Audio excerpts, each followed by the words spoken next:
Like I started part 1 of this video, Yahusha said, I have come in my Father's name, and you do not receive me.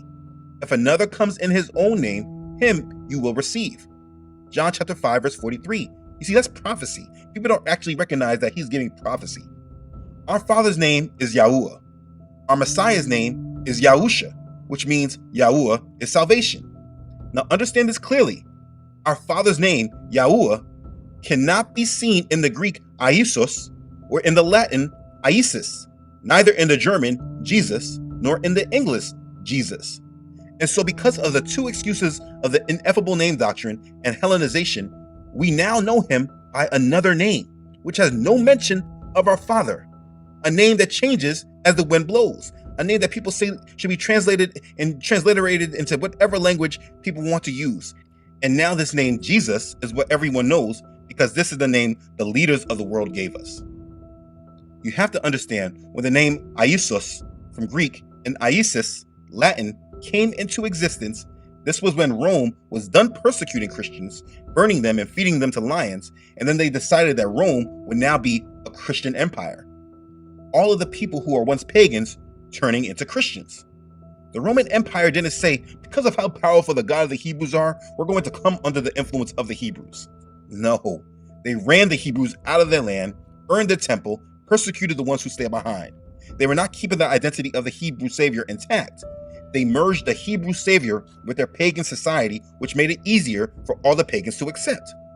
By supplanting the name of Yahusha with that of a Hellenized Iesus, which became the Latinized Iesus, it was easy to make the pagans who already worshiped the Greek Ieso, of which the masculine counterpart is Iesus, feel welcome. You need to understand, it was not so much that the Roman Empire was brought over to the faith, but it was more so that the faith was brought over to the empire. Please recognize the difference in what I just said. It wasn't the pagans who were converted to Christianity, but it was Christianity that was converted to paganism. And we see evidence of that every day, with the celebration of these pagan holidays like Christmas and Easter. We see people who defend these things aggressively, even though it has nothing to truly do with the God of the Hebrews. When we are using these translations, we are attaching to other doctrines and other pagan cultures. But Yah called us out to be holy, set-apart people. So how can we be set apart when we are adapting ourselves to the doctrines of pagans? So maybe now I've got your attention, but a few things still bother you. Let's just get some things out in the open, because maybe though this is making some sense to you, I know your tradition maybe wants to tell me I am wrong and that this is not edifying, or whatever else excuse you can come up with in order to deflect and ignore. The scriptures say Jesus, so you're going to say Jesus. You have said Jesus all your life and demons have fled and there's no reason to change. Or you feel I'm attacking the name Jesus. Jesus knows your heart and that you're speaking to him. I know there's a lot of different defenses here, so let me clear this up. I am not attacking the Messiah who sacrificed himself for us and rose on the third day, who redeemed us to our Father in heaven.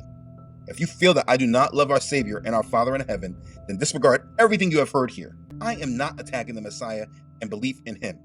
I am attacking the doctrines and influences used when hijackers and wolves decided that they were going to be in charge of the faith.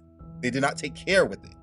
I am just providing historical reference so we can all draw a closer relationship with our Creator, removing outside influences that do not need to be there.